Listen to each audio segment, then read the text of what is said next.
Production funding for Behind the Headlines is made possible in part by the WKNO Production Fund, the WKNO Endowment Fund, and by viewers like you. Thank you.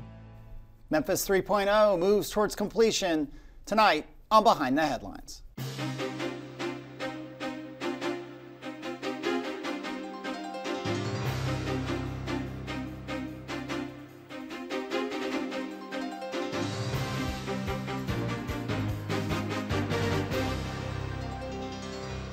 I'm Eric Barnes, President and Executive Editor of the Daily Memphian. Thanks for joining us. I'm joined tonight by John Zena, Director, Memphis and Shelby County Division of Planning and Development. Thanks for being here again. Thanks, Eric. And Yancey Villalcalvo, who's an independent artist who worked on Memphis 3.0. We'll talk more about that. Thank you for being here. Thank you. Along with Bill Dries, reporter with the Daily Memphian. So, people have heard a lot. I think we've done a number of shows on Memphis 3.0. We've certainly written about it a lot. But for those who haven't, as this moves toward the 2-3 year process moves toward a final plan for the city, John, talk about what Memphis 3.0 is. Sure. Memphis 3.0 is a comprehensive plan for growth and development for the city that looks 20 years out and considers the priorities for how the city is recommended to grow over that time. It looks at a variety of different factors, focusing on the areas of land where we want to encourage growth and development, the areas where we want to encourage stability. It looks at transportation, how our street network, transit, and other transportation connects to land use in a very coordinated way.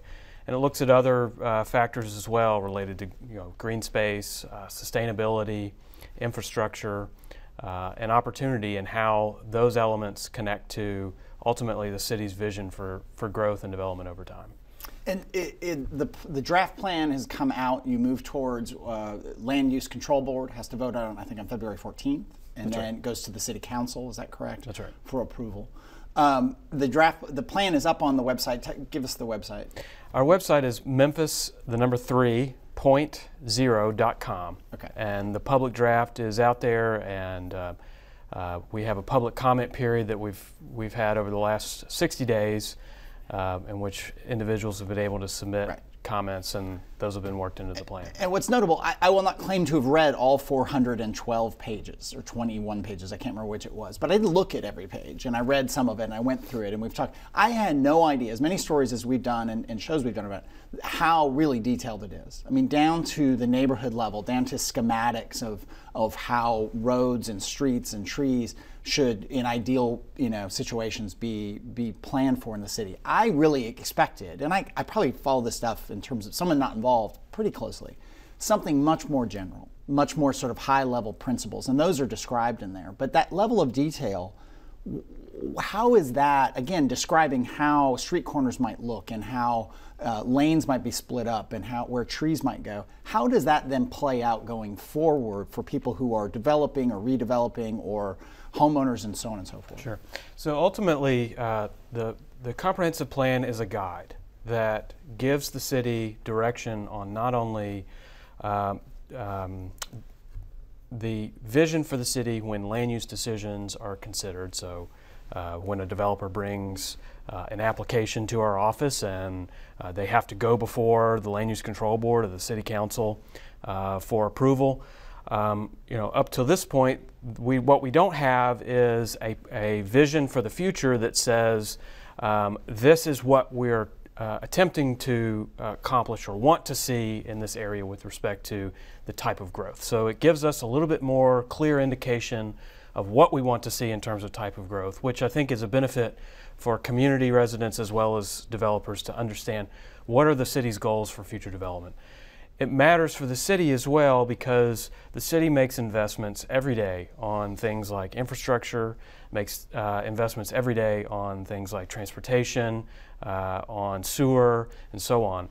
Having a guide that shows the desired levels of growth and what, in order to give direction on what is needed to support those desired levels of growth, is necessary and is an important instrument for a city to have in order to ensure orderly growth, but also ensure that growth is predictable. And I think that's one of the things that we talked about the first time I came on the show probably 2 years ago to talk about this. Is one of the things that we're missing without a plan is a guide that provides a matter of predictable growth that not only community can understand, the city can understand, but the development community can understand as well. Yancey, we'll bring you in, and you're an artist. You've been on the show before talking about art and other things, but your role in this is interesting and different than what people might expect when they hear about a lot of the conceptual and the plans and so on that John is talking about. You were really on the ground, right, and talking to people in the neighborhoods, in the 14 districts I think that are identified. Talk about your role and why, as an artist, that was not a side part, but that was an essential part of what you were doing. Yeah, so what Memphis 3.0 did, John and Ashley and the whole team, was really interesting. Was Memphis is making decisions, and will be making decisions about how to invest and how to grow the city, but they want to do it with the people, with the information that the people want to give out, and that's what we were doing. So we were 3 artists embedded into the neighborhoods, into the districts, and we were working very heavily, at the ground level, trying to get the voices of people who normally are not part of the comprehensive plan or urban planning. So our goal was, through our creative, weird mind, I always say, artists have this way of thinking that maybe we can get to more people, and art is a wonderful tool to use in order to get to all kinds of people and all levels, different backgrounds, different languages, and so forth. So our goal was to develop tools in order to engage the community and digest the terms that the urban planners need to have in order to get that information. So it was wonderful because we were able to create what we wanted to create, but also that it could be something effective, and then bring that data to the city planners. So we had a team with a city planner and also architect firm that we work closely in each of the districts. Yeah.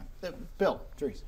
So Yancey, you have anchors in each of those 14 areas, and when you look at the anchors for those areas, you really get a feel for how diverse and how varied the terrain for future development is. Some of these areas are residential areas where you don't have what many people may associate with the word anchor, and that is a commercial or a potential commercial development. Talk a little bit about what you heard in terms of going into a residential area and people saying this is the anchor around which our community's future can grow.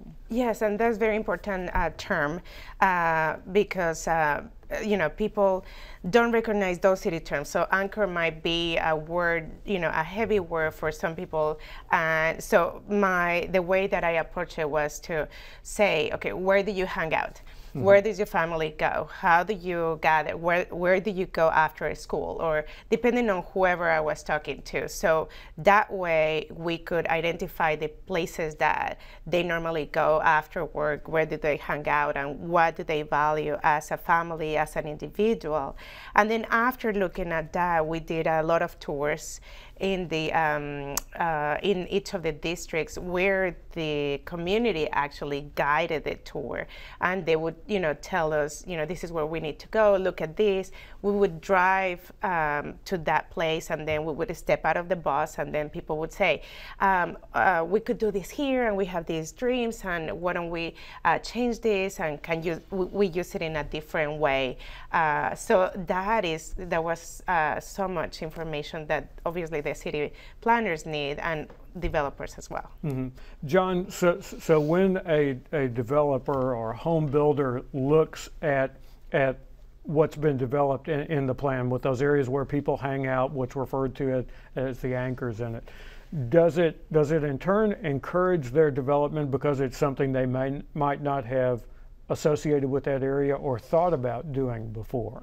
The concept of anchors in the plan is like Yancey talked about, is based on that we're building around assets in a community.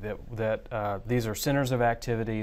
These are nodes where the community already gathers today or finds value today, and so there's opportunities to build around that, and that the health of the entire community it can be improved through focusing attention in and around these anchor areas.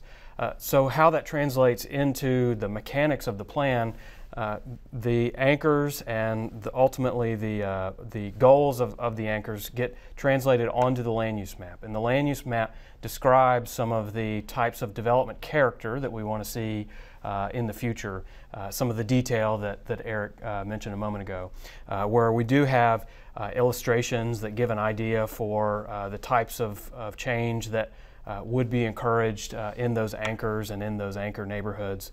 And then also the types of form and location characteristics that would be encouraged by the plan related to those anchors and anchor communities. So if you come into our office following the adoption of the plan and you have a proposal for what you want to do in a particular community, let's say Berkeley, for example, is the place where Yancey worked, you'd be able to see where are the anchors within the Berkeley area and what is being encouraged in those anchors and what is being encouraged by the plan in the areas around it. And then, of course, if there is an application that's filed, there are rules in place. That's the zoning code, the UDC. And there may be opportunities, or there may be the instance where a developer may be proposing something that isn't necessarily in line with the rules, but is found to be consistent with the land use plan. So that would be mechanically how that piece of it ultimately gets applied into the normal sort of day-to-day development process. Mm-hmm. And it's important what you mentioned, the identity and the character of the neighborhood, that it has changed in different areas of the city. So what it was probably a neighborhood that has a park that it was used for basketball. Now the community has changed, and now they really want to use it for soccer, right? So then recognizing how is the city changing and how people in that community wants to use the anchors is very important to understand and to treasure, and that is important information for the city planners and the whole city. Now another point that is important is for people to really be engaged, because the city has money and is going to invest, is going to do development. But if our goal was, okay, asking people, you have to say what you want in your neighborhood. Otherwise, they're just gonna, think and put what they think is best. So you have to come out. You had to be participant and very active in the process. It was 15,000 touches, 15,000 respondents, 15,000 people that you talked to across the city in the 14 neighborhoods. For people who, I have so many questions, but for people who maybe are a little skeptical, who listen to this and say, that's great, sounds awesome, but Memphis's challenges are poverty, their challenges are education, crime.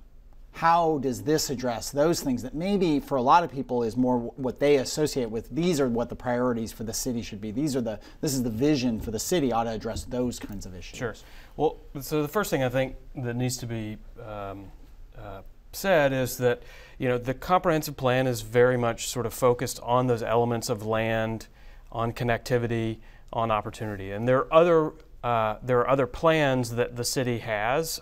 There are other initiatives that the city has to address many of those issues, whether it's universal pre-K that Mayor Strickland has recently announced, or whether it's the increasing efforts to build minority and women-owned businesses in the city. Those aren't necessarily a direct tie to a land and transportation plan, but they are initiatives that the city is taking on to address things like crime and poverty and education and so on. But where there is a tie-in, much of the elements that we have in the plan kind of relates back to a lot of issues about upward mobility, about economic equity, and about economic inclusion within neighborhoods. And so what you see is, from the land use perspective, an example would be there is recommendations and guidance about how there can be more incremental steps to begin to make positive changes within communities that have seen a high level of vacancy and blight, and how those incremental changes can start to attract new development and attract new activity. You see recommendations within the district priorities, and this is a good example of what Yancey was just talking about, where there are specific actions that were recommended by community residents to talk about how community space can change to draw the community together, build social cohesion, and build more of a connected community fabric. And so acting on those actions help to ultimately build neighborhood and I think build a lot of the networks within neighborhood that are necessary to address more systemic issues like poverty, like crime, like education. Did you hear, I mean, my sort of skeptical voice, did you hear that when you were out in communities and talking to people? People come forward and say, well, you got to address, the crumbling school, or you got to address the crime problem. Did you have to redirect them from that question, or was that a question that you and comment and conversation you embraced? Yeah, so it's a really good question, because at the beginning, when I didn't know exactly what my project was going to be like, I just went in and asked people.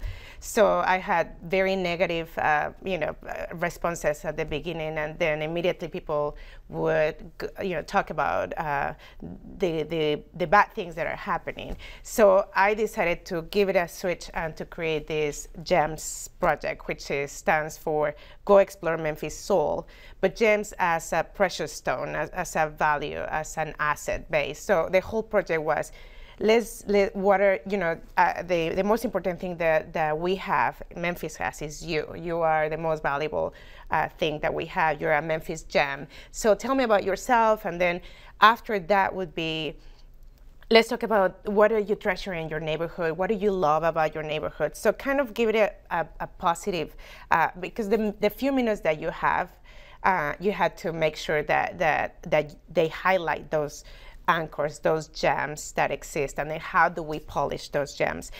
So yes, we heard the negatives, but every city has its limitations, has its insecurities, but we have to make sure that we highlight the positive things, and then how do we increase that and highlight it to increase the economy, to better our city, and so forth. Yeah. Bill. John, does this indicate that maybe this new way of thinking about planning is kind of ahead of where ordinary citizens are in terms of looking at development? Because I think a lot of people, when they hear the word development, they think shopping center, something like that. They don't think of something like what might be a very small place in the neighborhood where everybody gathers, a park or something like that. Somehow that's not seen as development. Sure, and I think throughout the process we tried to talk about that anchors can be different sizes, and anchors can be different shapes, and they can change in different ways. And we tried to encourage our participants, and ultimately try to encourage through the plan, more of a broader thinking about that change and development can be incremental, and in many places incremental change is the more appropriate step in order to get the level of growth that is desired. So within our anchor areas, if you've read the plan, you see that we treat all of our anchors a little bit differently.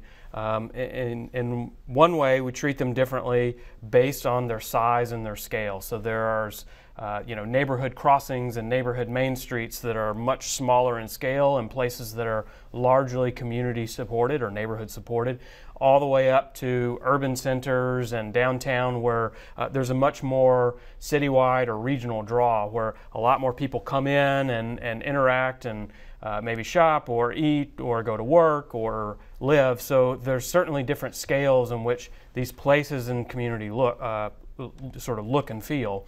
But there's also different ways that anchors change over time, and that's depending on several factors, but largely factors related to market potential and factors related to what are community priorities. So we talk about those in terms of nurture, accelerate, and sustain.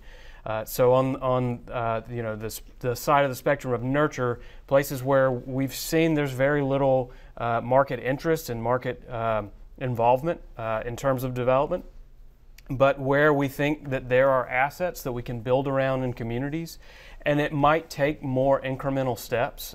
It might take the public sort of getting out there first, the city getting out there first and making some small incremental changes that start to see a shift within the community over time and start to attract that market interest into those nurture anchors. And then on the other side of the spectrum, places of sustain where you've got neighborhoods that say, we've sort of reached maturity in terms of what we want to see our community look like. Cooper Young is a good example where you've got residents there who say, we are very satisfied with the level of maturity that our community has reached. And one of the steps that neighborhood took very recently was to pursue historic district status for that reason. So sustain is somewhat of a good equivalent to that idea of these areas have reached maturity, and they're going to change a little bit. What we want to see it in small steps, and then of course right there in the middle is accelerate, places where we really want to see the most rapid change over the next 20 years. Talk about, with 5 minutes left here, a big part of the plan is also transit and transportation. And that's in, right, the transit vision, actually, right. a 10, 20, 30-year plan for transit is bundled together with that. What can happen about transit without much more funding? I mean, is that part, how does that fit together with this? Sure. The reason why we took on the transit vision as a part of Memphis 3.0, number one, in our very first meetings, we had 14 meetings in 14 days across the city back in December of 2016. And in literally every meeting, one of the top priorities that we got was the need to make our transit system more efficient, more reliable. That was a pretty clear signal that was a high priority for the community. But it was something we were already thinking about too, because ultimately wanted to be able to prepare a comprehensive plan that looked at how land use and transportation work together.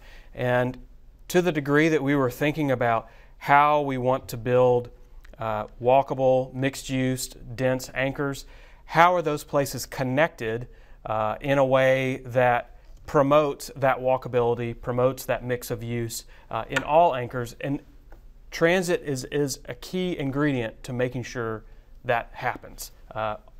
Ultimately, every transit rider is a walker, is a pedestrian at some point in their commute. So what we wanted to be able to do was make that sort of idea of anchor development transit-oriented. In order to do that, what we had to look at was, how does our network work today? The way that it works today is it's very much about coverage with low frequency, which means it takes more time to get from point A to point B.